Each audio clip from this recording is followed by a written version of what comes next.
Welcome to this Prezi presentation on the Value Added Producer Grant Program. Prezi is a new presentation format that allows users to view the information at any time from anywhere.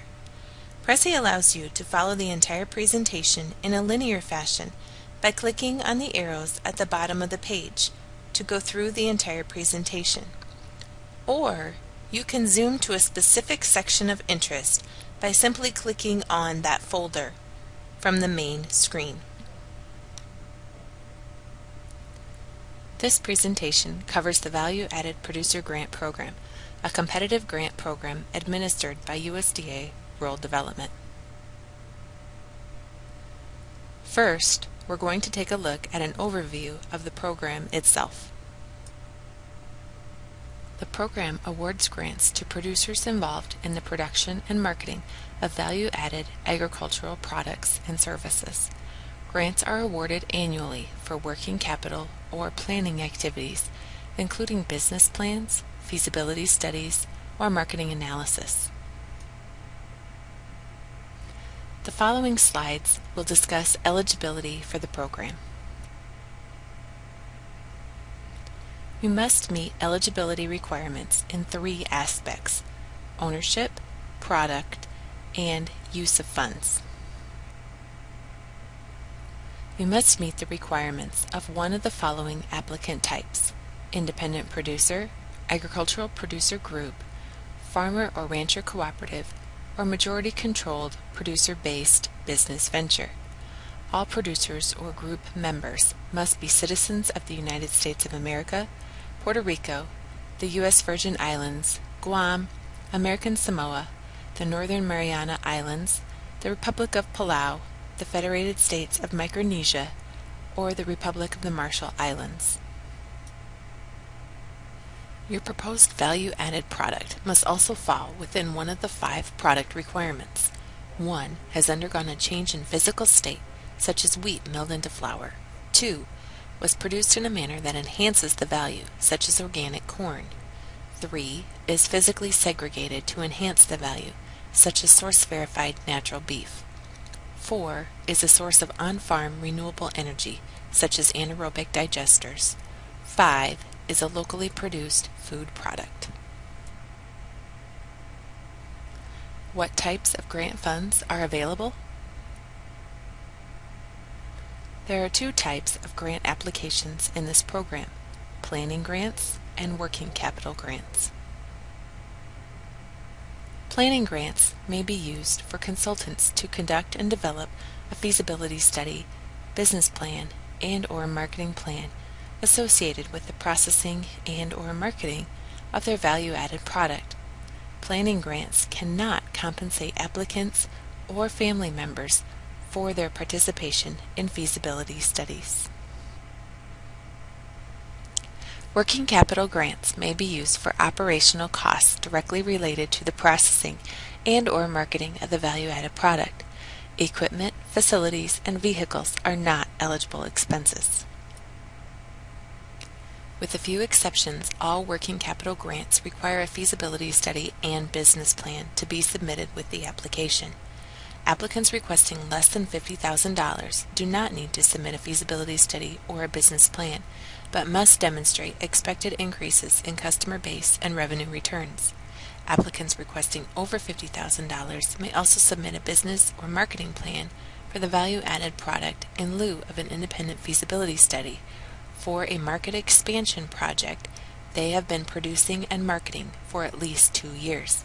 Again, producers must demonstrate expected increases in customer base and revenue returns. Finally, independent producers seeking working capital grants of over $50,000 for an emerging market project do require a feasibility study and business plan. The Value Added Producer Grant Program sets priority areas for special priority points each year. Priority points and special emphasis areas will be discussed next. Priority status is granted to beginning farmers or ranchers, socially disadvantaged farmers and ranchers, farmer and rancher cooperatives, small or mid-sized family-owned farms and ranches, and mid-tier value chain projects. Each year, USDA Rural Development sets emphasis areas for VAPG projects. These categories are set based on interest in value-added topics throughout the country. Emphasis areas this year include renewable energy and bio-based projects, food hubs and local food products, tribal projects, strike force locations, and underserved markets. For your reference, past award recipients are linked from the Agricultural Marketing Resource Center's website at www.agmrc.org. Additionally, success stories will be featured on the homepage of Agmark, again at www.agmark.org. Competition for reserved funds requires additional documentation. Beginning farmers and ranchers must show no farm income for the past 10 years. For socially disadvantaged farmers, documentation must include a description of the applicant's farm or ranch, ownership structure, and demographic profile that indicates the owner's membership in a socially disadvantaged group, subjected to racial, ethnic, or gender prejudice. All farmers and rancher participants must be members of a socially disadvantaged group. A mid-tier project must describe the development of a local or regional supply network of an interconnected group of entities and describe at least 2 linkages within the value chain. Applications must be comprehensive to be eligible. The following section details application information. All applications must include the following federal forms: Form SF-424, Form SF-424A, Form SF-424B, Form RD-400-4, and Form AD-3030. All applicants must have a DUNS number to apply for the grant. Additionally, applicants must register in the System for Award Management, or SAM.gov. Information on applying for a DUNS number and registering with SAM is located on the main Agmark page. All applications must include the following: 1. A detailed narrative description of the eligible activities and tasks related to the processing and marketing of the value-added product, along with a detailed breakdown of all estimated costs with each of these activities. 2. Identify key personnel that will be responsible for each of these activities and tasks and provide time frames for each task. 3. Identify the sources and uses of grant and matching funds for all activities specified in the budget. 4. Present a project budget period that starts within the start date range specified in the NOFA and concludes no later than 36 months from the start date. 5. With the exception of simplified applications, all working capital applications must include a feasibility study and business plan. And 6. Applicants must address the performance and evaluation criteria as found in the NOFA.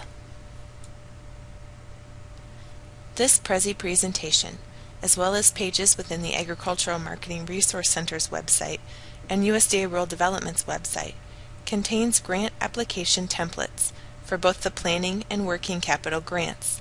These templates assist applicants in preparing their grant application, including all required forms, information on scoring and evaluation, and submittal information.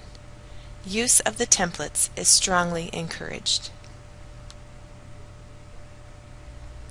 If you need further assistance, this section details additional resources beneficial to applicants. Applications will be scored on performance and proposal evaluation criteria. Performance evaluation criteria will include how many jobs are expected to be created or saved as a result of the project.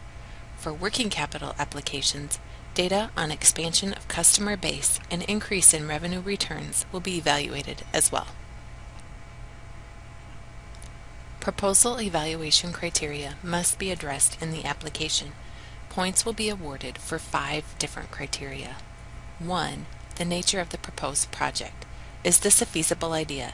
Does it create or retain jobs? 2. the qualifications of the project personnel. Are the applicants or those hired to carry out the project qualified in the areas described? Include resumes if applicable. 3. The commitments and support for the project. Is there demonstrated and clear support from those on a local, regional, and state level? Is there demonstrated end-user commitment? 4. The work plan and budget. Are timeframes listed for each task? Is there personnel listed for each task? Is there grant funds budget and matching funds budget for each task?